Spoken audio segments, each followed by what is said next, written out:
يا الله يا رحمن يا رحيم يا كريم. الحمد لله رب العالمين والصلاة والسلام على سيد المرسلين محمد وعلى آله وأصحابه أجمعين، أما بعد، فأعوذ بالله من الشيطان الرجيم. بسم الله الرحمن الرحيم. الذين يقيمون الصلاة ويؤتون الزكاة وهم بالآخرة هم يوقنون أولئك على هدى من ربهم وأولئك هم المفلحون. صدق الله العظيم. وقال النبي صلى الله عليه وسلم: ما نقضت صدقة من مال، أو كما قال عليه الصلاة والسلام. محترم بزرگوں اور عزیزوں، اللہ تبارک و تعالیٰ نے اسلام کے 5 ستون بنائے ہیں جن کو ارکان اسلام بھی کہا جاتا ہے۔ نمبر 1، اللہ تعالیٰ کی توحید کا اقرار کرنا، یعنی اس بات کی گواہی دینا کہ اللہ کے سوا کوئی معبود نہیں۔ نماز قائم کرنا، روزے رکھنا، زکوٰۃ ادا کرنا، اور اگر اللہ تعالیٰ حج کی توفیق عطا فرمائیں تو اپنی حیثیت کے ساتھ حج ادا کرنا۔ اللہ تبارک و تعالیٰ نے کچھ عبادتیں ایسی بنائیں جن کا تعلق صرف انسان کے بدن سے ہے، جیسے نماز اور روزہ۔ اس میں انسان کا مال خرچ نہیں ہوتا ہے، بلکہ صرف بدن کی محنت لگتی ہے۔ اور اللہ تعالیٰ نے ایک عبادت ایسی بنائی جس کے اندر انسان کا مال خرچ ہوتا ہے، وہ عبادت کیا ہے؟ زکوٰۃ۔ اور ایک عبادت اللہ تعالیٰ نے ایسی بنائی جس کے اندر انسان کا مال بھی خرچ ہوتا ہے اور بدن بھی لگتا ہے، وہ کیا ہے؟ حج۔ ایسی عبادت جس میں صرف انسان کا مال خرچ ہوتا ہے، یعنی کہ زکوٰۃ، اس کے تعلق سے آج ہم آپ کے سامنے تفصیلی گفتگو کریں گے۔ اللہ تعالیٰ سے دعا کریں کہ اللہ تعالیٰ مجھے صحیح کہنے کی اور ہم سب کو ان باتوں پر عمل کرنے کی توفیق عطا فرمائے۔ دیکھیں، جس طرح سے نماز فرض ہے، روزہ فرض ہے، اسی طرح سے صاحب نصاب شخص پر زکوٰۃ بھی فرض ہے، اور اس زکوٰۃ کا ادا کرنا واجب اور ضروری ہے۔ زکوٰۃ کی ادائیگی نہ ہونے پر انسان اللہ تعالیٰ کی نظر میں مجرم ہوتا ہے، گناہ گار ہوتا ہے، قابل مذمت ہوتا ہے۔ جس کسی کو اللہ تعالیٰ نے مال دیا تو اس کو یہ چاہیے کہ وہ اس مال کو خرچ کرے۔ اللہ تعالیٰ کی یہ منشا ہے کہ یہ مال چند لوگوں کے پاس جمع ہو کر کے نہ رہ جائے، بلکہ یہ مال لوگوں کے درمیان گردش کرتا رہے، گھومتا پھرتا رہے۔ جس طرح سے انسان کے بدن میں خون گردش کرتا ہے، دوڑتا رہتا ہے، اسی طرح سے اللہ تعالیٰ کی یہ منشا ہے کہ یہ مال سارے لوگوں کے درمیان کیا رہے؟ گھومتا رہے اور گردش کرتا رہے۔ اللہ تعالیٰ نے فرمایا: لِكَيْ لَا يَكُونَ دُولَةً بَيْنَ الْأَغْنِيَاءِ مِنْكُمْ۔ یہ مال اللہ تعالیٰ اس لیے خرچ کرواتے ہیں تاکہ یہ مال صرف غریب امیر لوگوں کی دولت بن کر کے نہ رہ جائے۔ اس مال کو خرچ کروانے کے پیچھے اللہ تبارک و تعالیٰ کی بے شمار حکمتیں اور مصلحتیں پوشیدہ ہیں۔ دیکھو، اللہ تبارک و تعالیٰ نے ہر انسان کو جان بھی دیا ہے اور مال بھی دیا ہے۔ انسان نہ تو خود اپنی جان کا مالک ہے اور نہ ہی اس کے مال کا مالک ہے، بلکہ حقیقی معنوں میں انسان کی جان اور مال کا مالک کون ہے؟ اللہ تعالیٰ۔ اللہ تعالیٰ نے تو اس انسان کو اس کی جان پر اور اس کے مال پر امین بنایا، خزانچی بنایا۔ اس لیے تو خودکشی کرنا حرام ہے نا بھیا۔ ایک شخص اگر حالات سے تنگ ہو جائے تو وہ خودکشی اس لیے نہیں کر سکتا کہ یہ جان اس کی خود کی نہیں ہے۔ اگر اس کی خود کی ہوتی وہ خود اس کی جان کا مالک ہوتا تو جیسے چاہتا اس کو کر لیتا، لیکن وہ اس کی جان کا مالک نہیں ہے، بلکہ اس کی جان کا مالک کون ہے؟ اللہ تعالیٰ ہے۔ اس لیے اللہ تعالیٰ نے یہ حکم دے دیا کہ تم ہماری مرضی کے بغیر اپنی جان کو نقصان نہیں پہنچا سکتے، خودکشی نہیں کر سکتے۔ اسی طرح اللہ تعالیٰ نے جو مال دیا ہے وہ مال ہمیں اپنے استعمال کے لیے، اپنی ضرورتوں کو پورا کرنے کے لیے دیا، لیکن اس مال کے حقیقی معنی میں مالک ہم نہیں ہیں، بلکہ کون ہے؟ اللہ تعالیٰ ہے۔ تو اس مال کو کہاں خرچ کرنا ہے، کیسے خرچ کرنا ہے، یہ کس کے حساب سے کرنا پڑے گا؟ اللہ تعالیٰ کے حساب سے کرنا پڑے گا۔ جو ذات کسی کے مال کی مالک ہے تو اس کے مال کو اسی کی مرضی کے حساب سے خرچ کرنا پڑے گا نا۔ انسان اپنی مرضی سے تھوڑی خرچ کر سکتا۔ اگر اپنی مرضی سے انسان خرچ کر رہا ہے تو ایسی صورت میں گویا کہ وہ اپنے مالک کی اور اپنے آقا کی نافرمانی کر رہا ہے۔ تو اللہ تبارک و تعالیٰ نے ہمیں یہ جان اور مال دے کر کے اس کے اندر امین بنایا، خزانچی بنایا کہ آپ اپنی جان کو بھی ہمارے حساب سے استعمال کرو اور اپنے مال کو بھی ہمارے حساب سے خرچ کرو۔ ہماری مرضی کے علاوہ اس کے اندر کسی طرح کی کوئی زیادتی نہیں ہونا چاہیے کہ آپ اپنی مرضی سے جیسے چاہو اپنے جان اور مال کا استعمال کرو۔ اسی لیے اللہ تعالیٰ نے فرمایا ان اللہ اشتری من المؤمنین انفسهم واموالهم بان لهم الجنہ، کہ اللہ تعالیٰ نے تمہاری جانوں کو اور تمہارے مالوں کو جنت کے بدلے میں خرید لیا ہے۔ اب جب اللہ تعالیٰ نے خرید لیا تو ہمارا جان اور ہمارا مال کس کا ہو گیا؟ اللہ تعالیٰ کا ہو گیا۔ اب جیسے اللہ تعالیٰ چاہیں گے اللہ تعالیٰ کی منشا کے حساب سے ہمیں اپنے جان اور مال کا استعمال کرنا پڑے گا۔ تو اللہ تعالیٰ نے یہ زکوٰۃ کا فریضہ ان صاحب نصاب لوگوں پر جن کو اللہ تعالیٰ نے اتنی حیثیت مال کی دی ہے کہ ان پر سال میں ایک مرتبہ زکوٰۃ واجب ہوتی ہے، فرض ہوتی ہے، اللہ تعالیٰ کا یہ فریضہ عائد ہوتا ہے کہ آپ اپنے مالوں سے جو متعینہ مقدار اللہ تعالیٰ نے مقرر کر دی ہے اس کو نکال کر کے اپنے غریب، مسکین، محتاجوں اور فقیروں تک پہنچا دو۔ ویسے تو انسان پر جیسے ہی سال مکمل ہو جائے، اس کے مال پر سال گزر جائے، اس کے پاس اتنا مال بچا ہوا ہو جو اس کی ضرورت سے زائد ہو اور اتنا مال اس کے پاس میں ہو جو نصاب کو پہنچ جائے، جس کی قیمت 52.5 تولہ چاندی بنتی ہے۔ کتنی بنتی ہے؟ 52.5 تولہ چاندی، جو کہ 600 گرام، کچھ گرام اور کچھ ملی گرام، کسی سنار سے اس کا وزن ہم نکلا سکتے ہیں۔ اتنی مالیت جس کی قیمت تقریباً آج کے دور میں 40 سے 42 ہزار روپے بنتی ہے۔ کتنی بنتی ہے؟ 40 سے 42 ہزار روپے۔ 40 سے 42 ہزار روپے کی ملکیت کسی شخص کے پاس موجود ہو، نقدی شکل میں، زیورات کی شکل میں، رقم کی شکل میں، مال تجارت کی شکل میں، تو ایسے شخص پر زکوٰۃ کیا ہوتی ہے؟ واجب۔ ضرورت سے زائد کا مطلب یہ ہے کہ انسان کی جو روزمرہ کی ضرورتیں ہیں، کھانا پینا اور پریشانی، تکلیف، بیماری، ان ضرورتوں سے ہٹ کر کے جو مال آپ کے پاس میں زائد ہے، اس مال پر آپ کے اوپر کیا بنتی ہے؟ زکوٰۃ بنتی ہے۔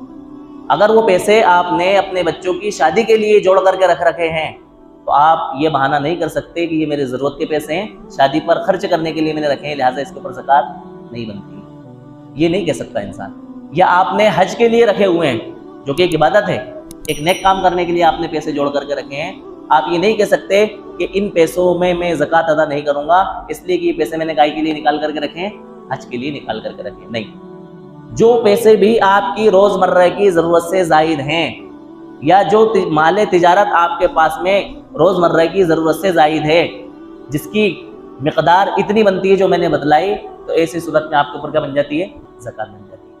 آپ کو زکوٰۃ ادا کرنا پڑے گی، اور آپ یہ نہیں کہہ سکتے کہ میرا مال زکوٰۃ میں ادا کرنے کی وجہ سے کیا ہو جائے گا؟ کم ہو جائے گا۔ نہیں ہوگا، اس لیے کہ زکوٰۃ اللہ تبارک و تعالیٰ نے اتنی زیادہ مقدار میں متعین نہیں کی کہ جس کی وجہ سے آپ کا مال کیا ہو جائے؟ کم ہو جائے، بلکہ بہت معمولی مقدار اللہ تعالیٰ نے بنائی ہے زکوٰۃ کی۔ فرض کریں آپ کے پاس 40,000 روپے ہیں، تو 40,000 روپے میں آپ کو کتنے نکالنا ہے؟ صرف 1,000 روپے۔ کتنے نکالنا ہے؟ 1,000 روپے۔ بتاؤ 1,000 روپے میں آپ کا مال کم ہوگا؟ آپ کی ضرورتیں رکیں گی؟ آپ نے جس مقصد کے لیے پیسے رکھے تھے اس مقصد میں آپ کو کامیابی نہیں ملے گی کیا؟ تو اللہ تعالیٰ نے اتنی بڑی مقدار متعین نہیں کی ہے جس کی وجہ سے آپ کے مال میں کیا ہو جائے؟ کمی ہو جائے۔ بلکہ زکوٰۃ کا ضابطہ تو یہ ہے کہ زکوٰۃ ادا کرنے کی وجہ سے مال بڑھتا ہے۔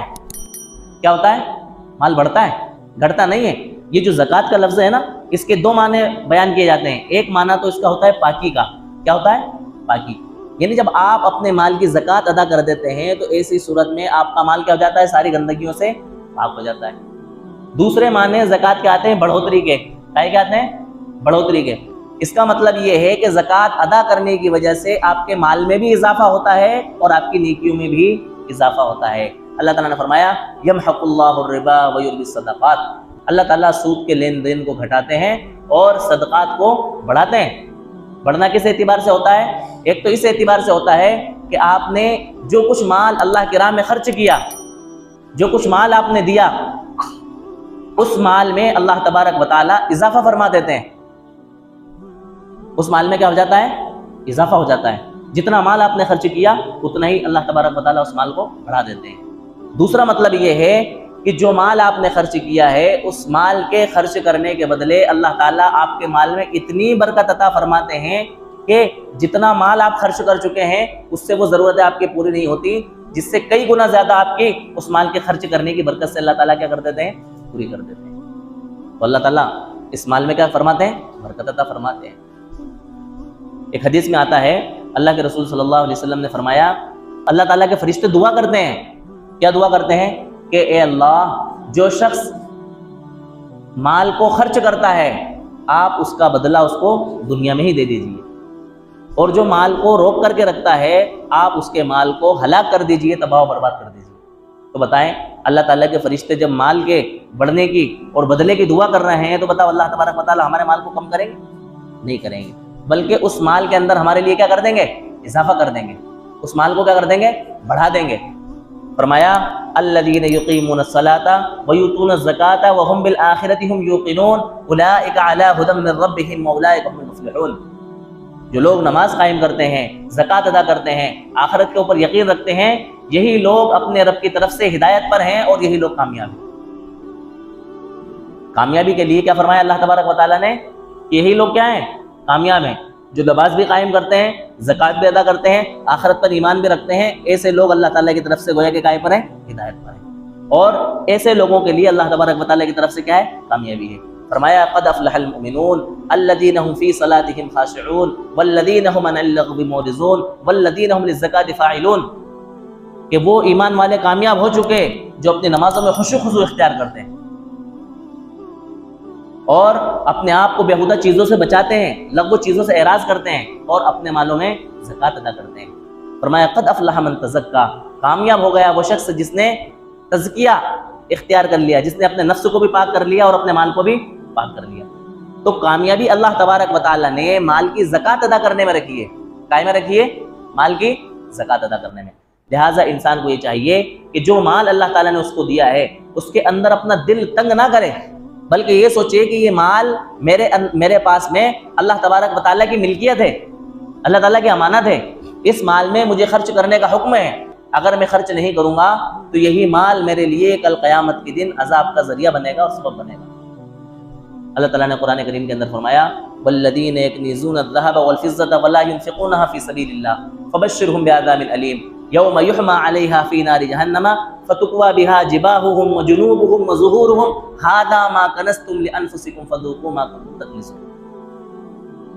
اور وہ لوگ جو سونے چاندی کو اکٹھا کر کے رکھتے ہیں، جمع کر کے رکھتے ہیں اور ان سونے چاندی کی زکوٰۃ کو اللہ کے راستے میں خرچ نہیں کرتے، ایسے لوگوں کو دردناک عذاب کی بشارت سنا دیجئے۔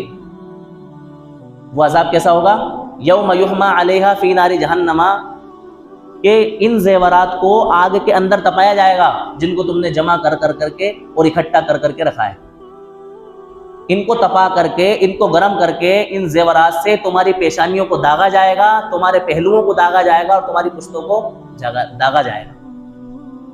جس طرح سے لوہا ہوتا ہے نا، لوہے کو گرم کرتے ہیں آگ کے اندر تو وہ گرم ہو جاتا ہے، تو اسی طرح سے اللہ تبارک و تعالیٰ ان سونے چاندی کو جن کی زکوٰۃ ادا نہیں کی جاتی ہے، جن رقموں کی زکوٰۃ نہیں نکالی جاتی ہے، ان کو اللہ تعالیٰ تپائیں گے آگ کے اندر، اور تپا کر کے اس کے ذریعے اس تپے ہوئے زیورات سے اللہ تعالیٰ انسانوں کی جنہوں نے زکوٰۃ نہیں نکالی ان کی پیشانیوں کو داغیں گے، ان کے پہلوؤں کو داغیں گے اور ان کی پشتوں کو داغیں گے۔ اور کہا جائے گا کہ یہ تمہارا وہ مال ہے، یہ تمہارا وہ خزانہ ہے جس کو تم کیا کرتے تھے؟ جمع کر کے رکھتے تھے. ھذا ما کنزتم لانفسکم، یہ تمہارا وہ جمع کیا ہوا مال ہے. فذوقوا ما کنتم تکنزون، تو تم عذاب کا مزہ چکھو تمہارے ان مالوں کو جمع کرنے کی وجہ سے. جو مال تم جمع کر کے رکھتے تھے نا، اب اس جمع کرنے کا نتیجہ یہ ہے کہ تم اس کے بدلے میں عذاب اٹھاؤ. ایک حدیث کے اندر آتا ہے، اللہ کے رسول صلی اللہ علیہ وسلم نے فرمایا کہ جس مال کی زکوٰۃ ادا نہیں کی جاتی ہے تو وہ مال کل قیامت کے دن انسان کے لیے گنجے زہریلے سانپ کی شکل میں اس کے گلے میں سانپ لپٹ لے جائے گا. گنجا زہریلا سانپ ایسے شخص کے گلے میں لپٹے گا جس نے زکوٰۃ ادا نہیں کی، اور وہ اس کے دونوں جبڑوں کو نوچے گا، کاٹے گا، اور کہے گا میں ہی تیرا مال ہوں اور میں ہی تیرا کیا ہوں؟ خزانہ ہوں. تو انسان یہ جو مال جمع کر کے رکھتا ہے نا، اکٹھا کر کے رکھتا ہے، یہ کوئی اچھی چیز نہیں ہے، بلکہ اس کے بارے میں مذمت آئی ہے. انسان مادہ پرست ہے نا. انسان آج کل دنیا میں ہر چیز گن کر کے اور گنتی لگا کر کے ہو رہی ہے، ہر چیز کا فیصلہ گنتی کے ساتھ ہوتا ہے. اللہ تعالیٰ نے فرمایا جمع مالا وعددا، کہ مال کو جمع کرتا ہے اور اس کی بار بار گنتی کرتا ہے کہ کتنے پیسے گئے، کتنے پیسے آئے، کتنے خرچ ہوئے، کتنی آمد ہوئی، کہاں میں نے خرچ کیا. یہ ساری چیزیں انسان کیا کرتا ہے؟ جمع کر کے رکھتا ہے. لہٰذا انسان کو یہ چاہیے کہ جو مال اللہ تعالیٰ نے اس کو دیا ہے، اس کے مال میں جو زکوٰۃ اس کی بنتی ہے، اس زکوٰۃ کو نکال کر کے مستحق لوگوں تک پہنچانے کی کوشش کرے. کیا کرے؟ مستحق لوگوں تک پہنچانے کی کوشش کرے. تو فرمایا کہ ہمیں اللہ تبارک و تعالیٰ نے مال کا امین بنایا ہے، لہٰذا ہمارے امین ہونے کا تقاضا یہ ہے کہ اللہ تعالیٰ کے دیے ہوئے مال کو اللہ تعالیٰ کے بتائے ہوئے طریقے پر، اللہ تعالیٰ کے راستے پر کیا کریں؟ خرچ کریں. اس کے لیے جو مستحقین ہیں ان مستحقین تک اس مال کو پہنچانے کی کیا کریں؟ کوشش کریں. حدیث پاک کے اندر آتا ہے کہ زکوٰۃ ادا کرنے کی وجہ سے یا صدقہ دینے کی وجہ سے کسی مال کے اندر کوئی کمی نہیں آتی ہے. انسانوں کا یہ خیال ہے نا، دیکھو ہمارے اندر تھوڑی سی بددینی کہہ لیں یا غفلت کہہ لیں، لاپرواہی کہہ لیں، کہ اولاً تو ہمارے اندر یہ رجحان ہی نہیں ہے کہ ہم صحیح طریقے سے کیا کریں؟ زکوٰۃ نکالیں. اگر تھوڑی بہت ہمیں دین کی سمجھ ہے تو ہم ویسے ہی بغیر حساب اور کتاب کے ایک اندازے سے کیا کر دیتے ہیں؟ زکوٰۃ نکال دیتے ہیں. اچھا پھر زکوٰۃ نکال دی تو اس کو کہاں خرچ کرنا ہے یہ سلیقہ بھی ہمیں نہیں معلوم ہے. اپنی مرضی سے جہاں چاہا، جہاں ہمارا دل چاہا، ہم نے اس کو وہاں پر کیا کر دیا؟ خرچ کر دیا. بعض مرتبہ یہ ہوتا ہے کہ انسان دینی کاموں پر کچھ پیسے خرچ کرتا رہتا ہے. فرض کریں کوئی مانگنے والا آیا، اس کو دے دیا. مسجد میں چندے کا اعلان ہوا، اس میں دے دیا. کہیں پر اور کسی کو مدد کی ضرورت پڑی، اس کو دے دیا. اور انسان یہ سمجھتا ہے کہ ہم تو خرچ کرتے رہتے ہیں، ہماری زکوٰۃ تو نکلتی رہتی ہے، ہم تو مال خرچ کرتے رہتے ہیں، ہماری زکوٰۃ تو نکلتی رہتی ہے، اب ہمیں الگ سے زکوٰۃ ادا کرنے کی ضرورت نہیں ہے. یہ خیال کیا ہے؟ غلط ہے. ایسا نہیں ہے. اسی طرح بعض مرتبہ انسان مسائل سے اتنا ناواقف ہوتا ہے کہ اس کو پتہ ہی نہیں ہوتا ہے کہ کب میرے اوپر زکوٰۃ بنتی ہے اور کتنی زکوٰۃ بنتی ہے. اس کا علم ہی نہیں ہوتا ہے، اور اس کی زندگی اسی طرح لاپرواہی میں گزر جاتی ہے، کبھی اس کی زندگی میں زکوٰۃ اس سے ادا ہو ہی نہیں پاتی. اور انسان یہ خیال کرتا ہے کہ اگر میں زکوٰۃ ادا کروں گا تو میرے مال کے اندر کیا آ جائے گی؟ کمی آ جائے گی. اللہ کے رسول نے فرمایا ما نقضت صدقۃ من مال، کہ کوئی صدقہ اور زکوٰۃ مال میں کسی طرح کی کوئی کمی نہیں کرتا ہے. کمی نہیں ہوتی ہے زکوٰۃ نکالنے کی وجہ سے. بظاہر ہمیں ایسا لگتا ہے کہ یار میرے 40,000 روپے میں سے 1,000 روپے کم ہو گئے تو بچے کتنے؟ 39,000 روپے. کتنے بچے؟ 39. 1,000 روپے کی بظاہر کیا لگ رہی ہے؟ کمی لگ رہی ہے، لیکن حقیقی معنی میں یہ کمی نہیں ہے، بلکہ اس کمی کو اللہ تبارک و تعالیٰ اپنے خزانے سے ایسا پورا کرتے ہیں کہ جس کا ہمیں احساس بھی نہیں ہوتا ہے. اور دیکھو ہر چیز کی یہ خاصیت ہے کہ آپ پہلے کی چیز کو خرچ کریں گے تو دوسری چیز آئے گی. بات سمجھ میں آ رہی؟ فرض کریں کوئی گلاس ہے، اس گلاس میں آلریڈی پانی بھرا ہوا ہے، تو آپ جب تک اس پانی کا استعمال نہیں کریں گے دوسرا پانی اس میں بھر پائیں گے؟ نہیں بھریں گے. کیوں؟ اس لیے کہ پہلے سے اس میں کیا ہے؟ بھرا ہوا ہے. اگر آپ یہ چاہتے ہیں کہ ڈبل سے آپ کا گلاس بھرا جائے تو پہلے آپ کو کیا کرنا پڑے گا؟ آپ کے گلاس کو خالی کرنا پڑے گا.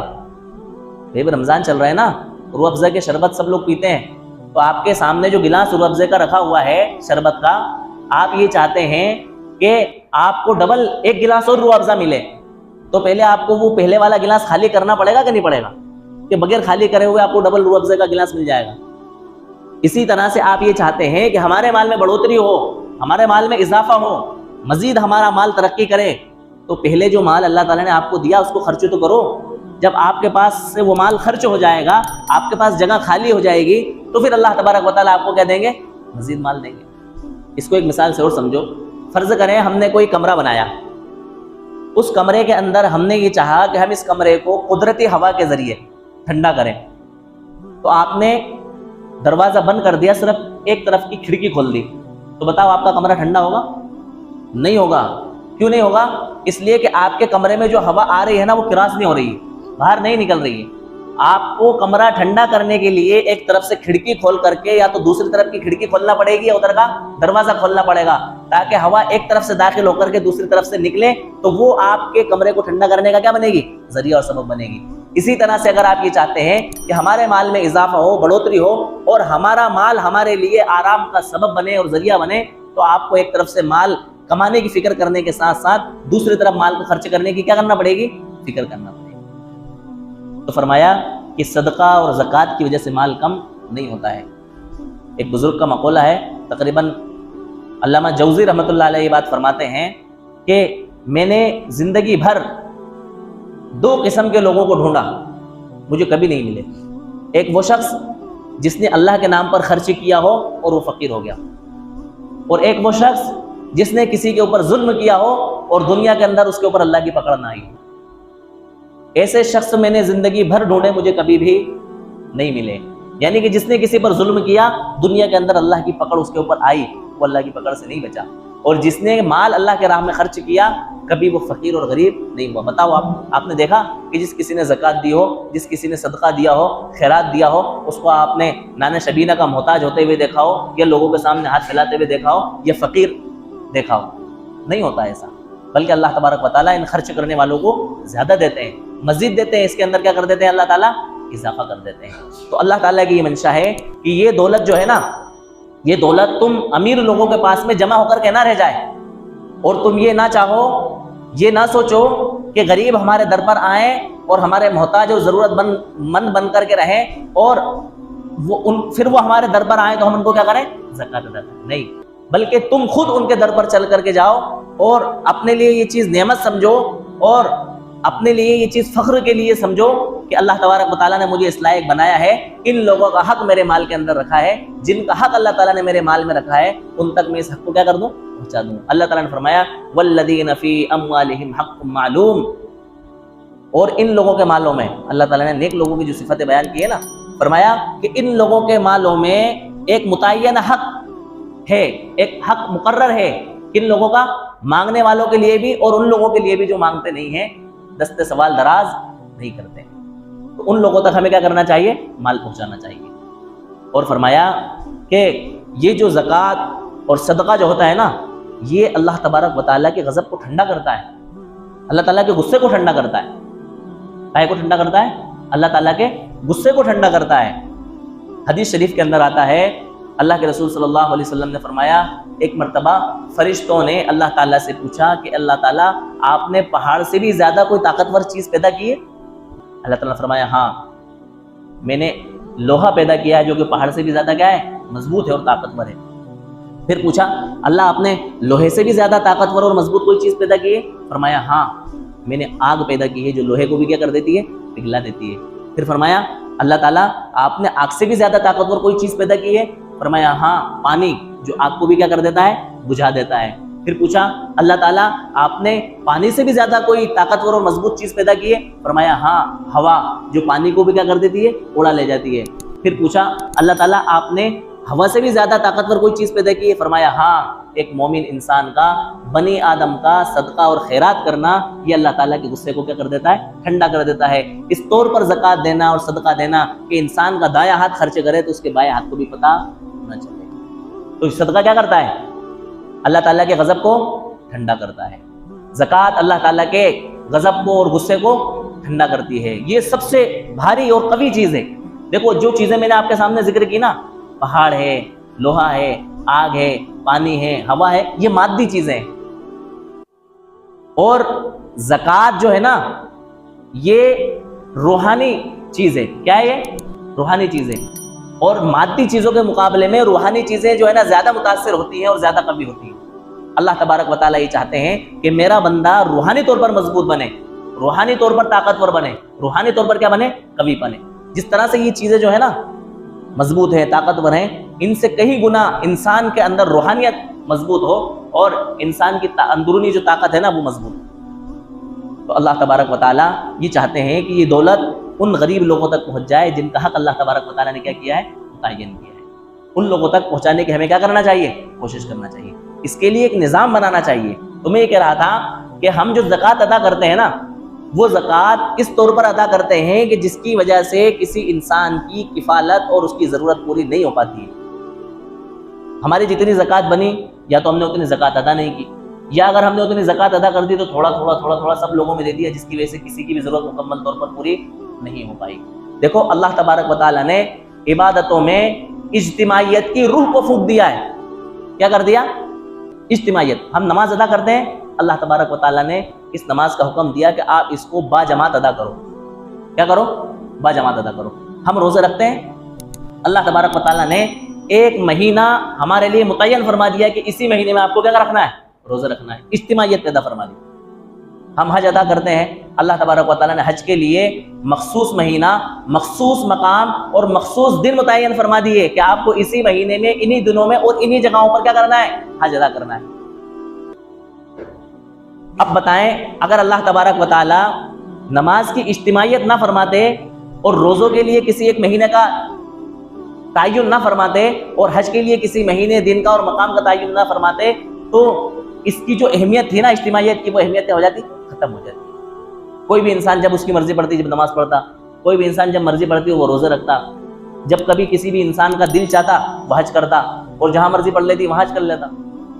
7 مرتبہ اجمیر چلا جاتا اور وہ یہ کہہ لیتا کہ میرا کیا ہو گیا؟